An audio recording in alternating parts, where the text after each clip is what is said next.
যশোর সহ আরও ১৯ জেলায় শুরু হলো ফুয়েল পাস নিবন্ধন কার্যক্রম। সিসিটিভি ক্যামেরায় মনিটরিং করা হবে এসএসসি পরীক্ষা, বাড়তি কোনো মানবিক নম্বর দেওয়া হবে না। যশোরের সাবিরা সুলতানা মুন্নি সহ সংরক্ষিত নারী আসনে বিএনপির ৩৬ প্রার্থীর নাম ঘোষণা। পৌরসভা প্রতিষ্ঠার ১৫০ বছরে সিটি কর্পোরেশন পেল বগুড়া। অপেক্ষার প্রহর শেষ হলো সৌম্য সরকারের। সাধুর ছদ্মবেশে ভারতে থাকা বাংলাদেশি সানিউর রহমান গ্রেফতার।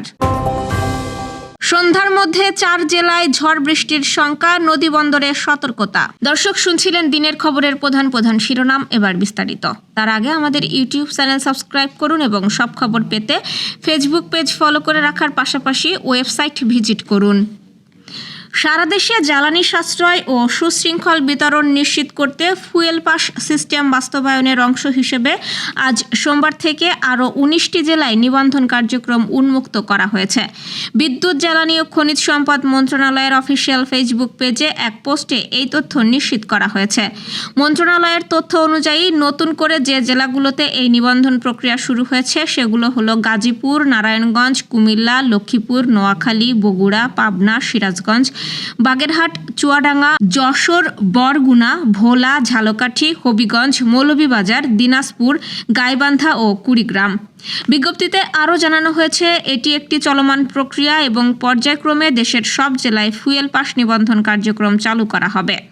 নির্দিষ্ট অ্যাপ বা ওয়েবসাইটের মাধ্যমে সংশ্লিষ্ট জেলার গ্রাহকরা তাদের প্রয়োজনীয় তথ্য দিয়ে এই পাসের জন্য আবেদন করতে পারবেন। সরকার বলছে, ডিজিটাল এই ফুয়েল পাস পদ্ধতি কার্যকর হলে জ্বালানি খাতের অপচয় কমবে এবং গ্রাহকরা সরাসরি তাদের বরাদ্দকৃত জ্বালানি সংগ্রহ করতে পারবেন। শিক্ষা এবং প্রাথমিক ও গণশিক্ষা মন্ত্রী আ.ন.ম এহসানুল হক মিলন বলেছেন, প্রতিটি পরীক্ষা কেন্দ্র সিসিটিভি ক্যামেরার আওতায় নিয়ে আসা হয়েছে।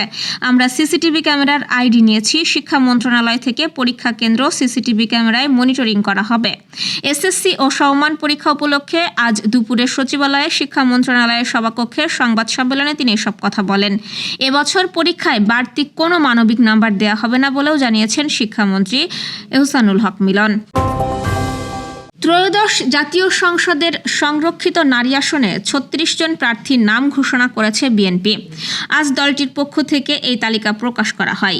ঘোষিত মনোনীতদের তালিকায় রয়েছেন যশোর ঝিকরগাছা উপজেলা বিএনপির সভাপতি সাবিরা সুলতানার নাম। এছাড়াও নাম আছে সেলিমা রহমান, শিরিল সুলতানা, রাশেদা বেগম হীরা ও রেহেনা আক্তার রানু, নেওয়াজ হালিমা আরলি, মোসাম্মদ ফরিদা ইয়াসমিন, বিলকিস ইসলাম, শাকিলা ফারজানা ও হেলেন জেরিন খান। মনোনয়ন তালিকায় আরও রয়েছেন নীলুফার চৌধুরী মণি, নিপুণ রায় চৌধুরী, জেবা আমিন খান, মাহমুদা হাবিবা, সানসিলা জেবরিন, সানজিদা ইসলাম তুলি, সুলতানা আহমেদ, ফাহমিদা হক, আন্না মিঞ্জু, সুবর্ণা শিকদার, আন্না মিঞ্জো এবং সুবর্ণা শিকদার। ৩৬ জনের এই তালিকায় আরও আছেন শামিমা আরা বেগম স্বপ্না, শাম্মী আক্তার, ফেরদৌসী আহমেদ, বিথিকা বিনতে হুসাইন, সুরাইয়া জেরিন, মনসুরা আক্তার, জহরত আদিব চৌধুরী, মমতাজ আলম, ফাহিমা নাসরিন, আরিফা সুলতানা, সানজিদা ইয়াসমিন, শওকত আর আক্তার, মাধবী বার্মা, সেলিনা সুলতানা, রেজেকা সুলতানা এবং নাদিয়া পাঠান পাপন।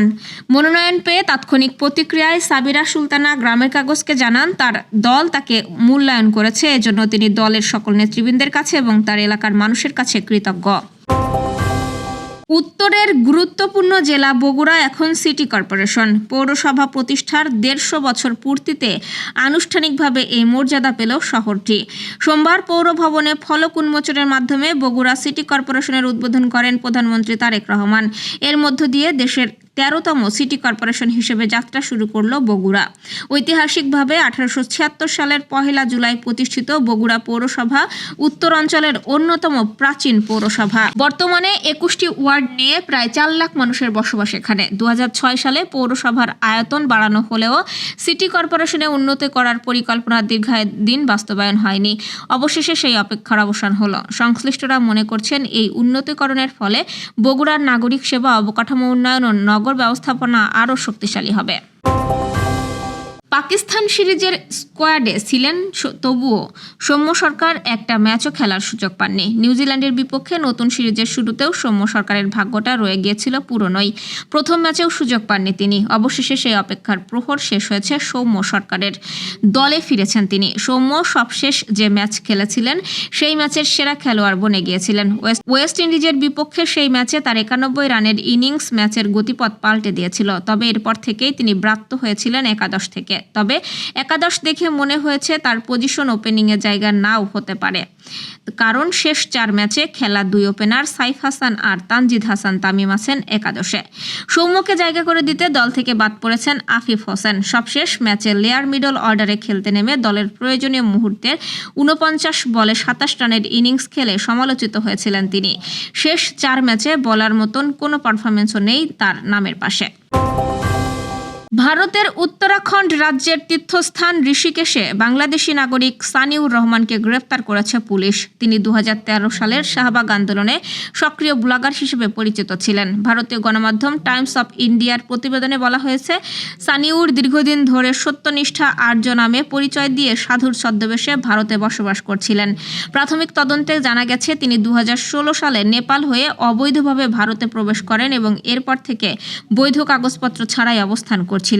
পরিচয় গোপন করতে তিনি নাম পরিবর্তন করে ভুয়া আধার কার্ডও ব্যবহার করেন। ঋষিকেশ ও লক্ষণঝুলা এলাকায় ধর্মীয় বক্তৃতার মাধ্যমে তিনি মানুষের মধ্যে পরিচিতি তৈরি করেন বলে অভিযোগ রয়েছে। সম্প্রতি নিয়মিত পুলিশ চেকিংয়ের সময় সন্দেহ হলে তাকে আটক করা হয় এবং তার কাছ থেকে বাংলাদেশি পাসপোর্ট সহ বিভিন্ন নথি উদ্ধার করা হয়।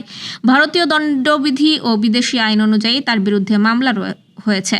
তার কর্মকাণ্ড ও যোগাযোগ নিয়ে তদন্ত চলছে বলেও জানিয়েছে পুলিশ। দেশের 4 জেলায় সন্ধ্যার মধ্যে ঝোড়ো হাওয়া সহ বজ্রবৃষ্টি হতে পারে বলে জানিয়েছে আবহাওয়া অধিদপ্তর। এজন্য সংশ্লিষ্ট এলাকার নদীবন্দরগুলোকে সতর্ক সংকেত দেখাতে বলা হয়েছে। আজ সকাল 9টা থেকে সন্ধ্যা 6টা পর্যন্ত দেশের অভ্যন্তরীণ নদীবন্দরের জন্য দেওয়া পূর্বাভাসে এসব তথ্য জানা গেছে। এতে বলা হয়েছে, রংপুর, দিনাজপুর, ময়মনসিংহ ও সিলেট অঞ্চলের ওপর দিয়ে পশ্চিম উত্তর পশ্চিম দিক থেকে ঘন্টায় 45 থেকে 60 কিলোমিটার বেগে অস্থায়ীভাবে দমকা অথবা ঝোড়ো হাওয়া সহ বৃষ্টি বা বজ্রসহ বৃষ্টি হতে পারে। এসব এলাকার নদীবন্দরগুলোকে 1 নম্বর সতর্ক সংকেত দেখাতে বলা হয়েছে। দর্শক, এই ছিল দুপুরের আয়োজন। সন্ধ্যার খবর দেখার আমন্ত্রণ রইল। এতক্ষণ সাথে থাকার জন্য ধন্যবাদ।